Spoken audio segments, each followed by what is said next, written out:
Hey, welcome back to RBR. Just been given the keys to something very odd.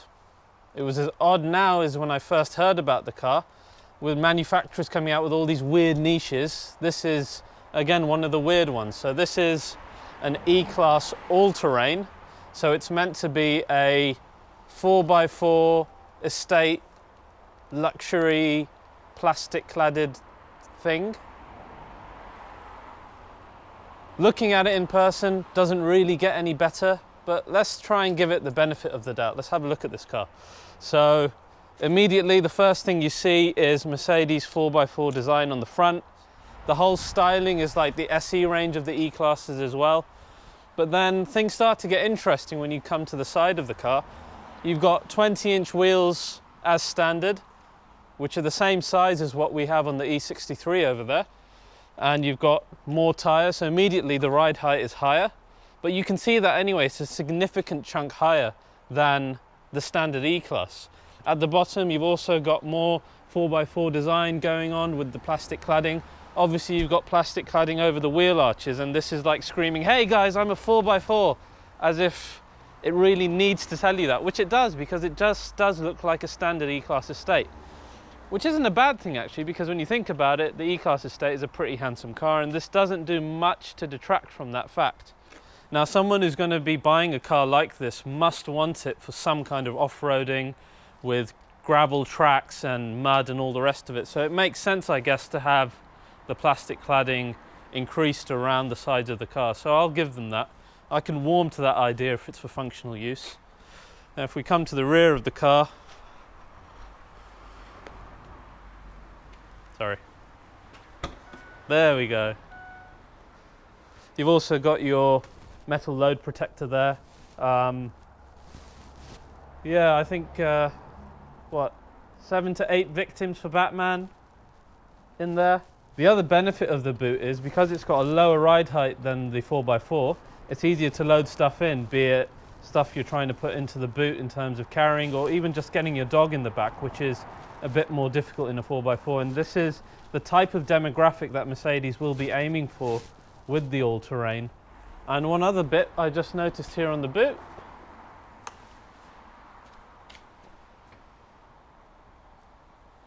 electric tow bar as standard, again linking to that demographic that Merc are aiming with this car. Right, now looking at the spec of the car as to what you get standard, one great thing is that they've given you 20 inches. That's the only option you can have, but it's nice to have the larger wheels, especially this car retails at almost £60,000. So you've got to have some bang for your buck, and to have the 20-inch wheels, which are the same size as the E63, is great. But there's nothing really else that stands out on the outside as being amazing. It is what it is. It's a SE with bigger wheels and increased ride height.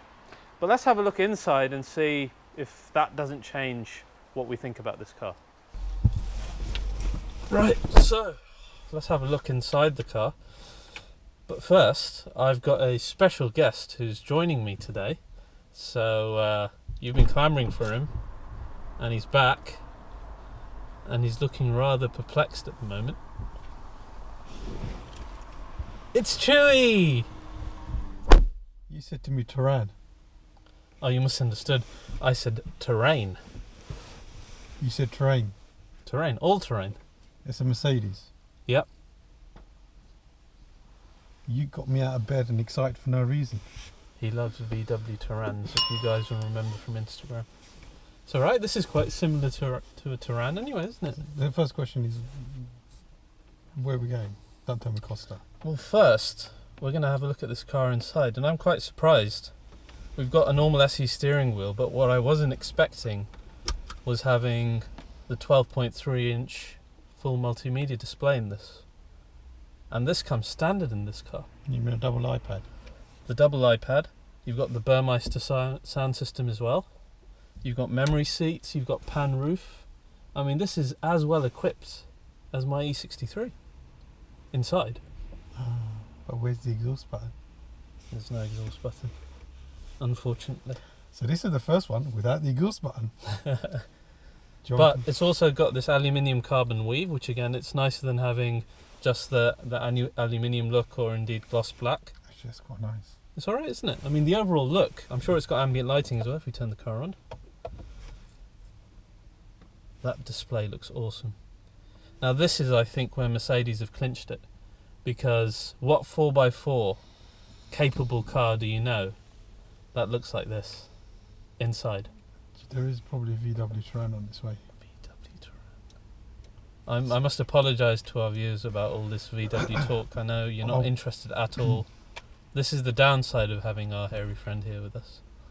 So we were just looking around the car, and this has got the new ambient lighting system, the multi-zone one from the brand new S-Class, which is releasing next month. So you've got all these different options here: ocean blue, purple sky, red moon. Sounds like drugs, really, don't they? Could I have a bit of red moon?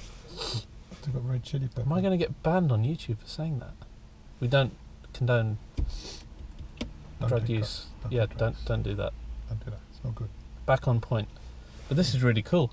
And this, again, going back to that point, what other 4x4 has got this level of refinement? They haven't really.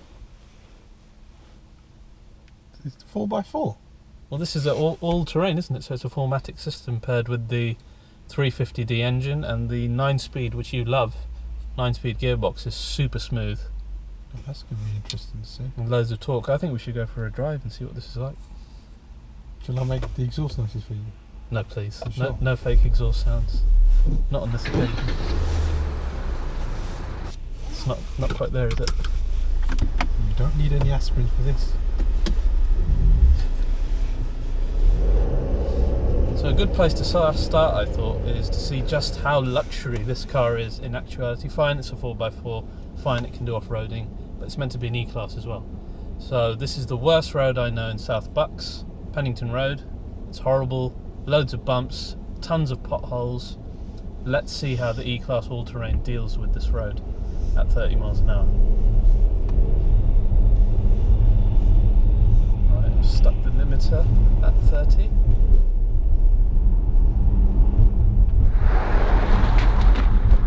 Wow, it's like being in an S-Class.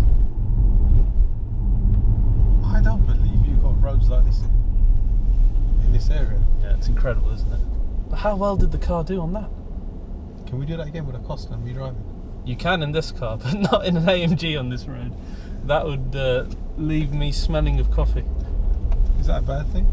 I suppose not. Right, so we're on our favourite country B roads. I think it's important for an E-Class at least to be refined in its drive. And it's horribly wet at the moment, so it's good we can check out the 4MATIC as well. Right, so this is the 350 diesel. This is a quick car, man. Oh, wow. So 0 to 60 in 6.2 seconds on the all-terrain, which you think is bloody quick for a estate car. Oh dear, duck. That's Something no. partridge. Partridge. It's Christmas partridge in a pear tree. We almost ran over that partridge. Partridge in an E-Class. You guys saw that as well, how cool. Alright. But yeah, good brakes as well, there you go, tested. But this is really comfortable. Now we've been on this particular road with most of our AMGs, and you normally see us jumping around in the seats, but I'm pretty comfortable. You know what? I'm actually quite surprised. I could really see someone living with this, especially if they were on these kind of roads daily. It's conquering them. Whereas our other cars would always struggle. I remember coming here in the RS5 and just thinking, God, I wish I was on a motorway or some better paved roads, but this car doesn't care. I think the thing that I noticed the most is I'm so used to the AMGs where it actually is quite a rough ride. This car actually feels or reminds me like the S-Class. Yeah. Where it's very smooth. And it literally, it kind of absorbs the humps. So if we go into Dynamic Select, you've got Comfort, which we're in at the moment, Eco, which is normal for standard Mercedes as well, Sport, which tightens things up, like the steering, and obviously the gearbox response, and the suspension, actually. This has got active suspension in the front and the rear of the car. Individual mode, of course, you can adapt to however you want it to be. So if we go into there, you can manage the gearbox, suspension, steering, and the ESP as well, which is quite interesting. But the other one, which you won't see in any other Mercedes, is all-terrain mode. Look at that. So the ESP now is all-terrain. The suspension is also all-terrain, and so is the gearbox. Now the other thing this car has got is increased ride height button here. Again, that's with the air suspension, so it will lift the car further for any trickier situations that one might run into when off-roading such a car. That will driving down your road. Yep, we're driving down that road that we went on. The 350D is a great V6 unit that they've got in this. Bounds and bounds of torque. I mean, what do you think, Gil, of the ride? You were likening it to sort of S-Class refinement. Well, the thing that strikes me the most is how smooth it is. It actually feels like you are gliding. You know, you've got your foot slightly down, and the car is literally gliding along. All right, there's no vroom sort of exhaust noise. No, but you've got the torque, and it's gliding in a way that, I mean, this is the air suspension in the front and the rear. So, as a daily car, as a daily luxurious Mercedes-Benz estate, this is ticking that box completely. You know what? All I can say is they've given the luxury for the countryside driver. Yeah. To be honest with you. Which, I mean, someone who's coming perhaps out of an Audi A6 all-road or the Volvo cross-country, this is not what you're used to. This is, yes, you're paying over the odds for it, but you are getting so much car for the money. As I said, this car comes equipped with almost everything I've got in my E63S, which, if you want to look at it that way, that car is double the cost of this one. I mean, compared to obviously the AMGs that are normally driven, what would you say that you love more about this car? It's a good question. I think there is no doubt that if you're using this as your workhorse, which is what this really is, it's a luxury workhorse, you couldn't really pick an AMG over it because it's got all the torque and the power that you need. It's got enough, I mean, more than enough acceleration for a workhorse car, but it's got all of that MB luxury. And the great thing is Mercedes-Benz have made all that standard. So it's not like you're going to find a car even that's pre-spec'd without all this stuff in it. You'll have all of that, which is great. So immediately it brings the all-terrain to a level that a normal E-Class estate isn't. You can only get it with the 20-inch wheels, you can only get it with everything from the Premium Plus pack. So it's a notch above. If anything, it sits as, what we're intimating really is that it's a high-level E-Class, it's a flagship E-Class in its own right. It doesn't cower in front of anything else. It's not a lesser than an AMG line, for example. If anything, it's better appointed than a standard one.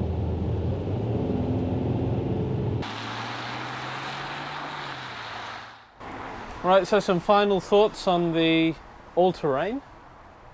We really enjoyed that drive, actually. It was a really good drive. But I guess what I find amazing is how on the same platform you've got two completely different niches. So you've got the fire-breathing, noise-making, 612 brake horsepower, drift mode, E63 that would destroy the GTs in the back there. And Adrenaline Junkies. The Adrenaline Junkies dream. And then you've got something on the other end of the scale. Which I'm trying to understand where it fits, because I don't actually like the way it kind of really looks. But inside it's a dream, and it's inside a drive. It's as luxurious as that is. But I kind of see where Mercedes is coming with this. I think you're right, because I don't think the normal E-Class could do the job. It hasn't got the ride height. It hasn't got the ability to deal with potholes and hills and bumps like this does. Even on our little drive around the country B roads, this was killing it. And I don't think the normal E-Estate can do that. Then you've got something like a GLE, but that just hasn't got the space or refinement that the interior of an estate or a saloon car would have. Forget the screens and stuff for just a minute, which is a huge bonus over the GLE. Just generally, 4x4 cars haven't got that you know, room and that feel of a luxurious car inside them.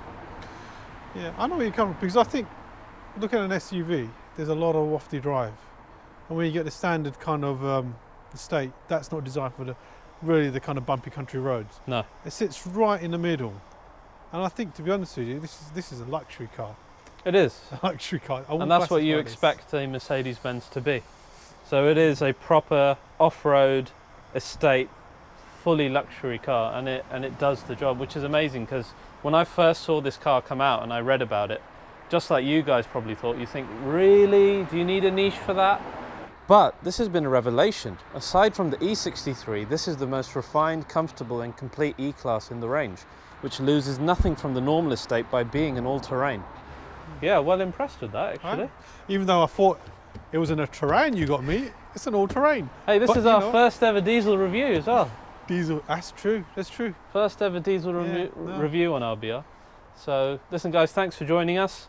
This has been interesting. We're going to be doing more of this stuff, so you'll see GLC 350 coming up next as our next diesel type review, non-performance review. And then we've got the full performance review, which you've been clamoring for in the comments on YouTube, of the E63S. It's going to be at Mercedes-Benz World on the track against the AMG GTR as our winter special episode. So we're really looking forward to that. So please do like and subscribe as always, and we'll see you again soon. As long as you don't do Chewbacca fixes when things go wrong. I'll tell you one thing then. Where the Tram beats this, hands down. Go on. It's got 7 seats. This is only 5. And you can't spec 7. And you can't get 7 in this. Alright, hands up. Fair enough. Tram does all the way. It's strange because they used to do 7 seats in the E-Class once upon a time, didn't they? Oh god, yeah, but they used to be like people facing behind. Yeah, what do they call them? Like suicide seats? I think so, because when you see the kids you didn't like. because they see that truck coming towards them. Yeah. It's like when the kids are being naughty, you just put the brake on hard, watch the lorry come towards them. Silence hits the car. I don't advise that. You've never done that? No, of course he hasn't. Absolutely not. It's actually a Wookiee tradition, put the weaker ones in the rear. True. Mate, I'm totally comfortable with this. He's so casual about this. Yeah, leave the steering wheel, make some hand gestures. Jesus, man. 100 boxes of a Krispy Kreme donut for our friend and I on Instagram. You're going to start singing in the rain in a minute. Now, can you just... Oh my dear Daddy.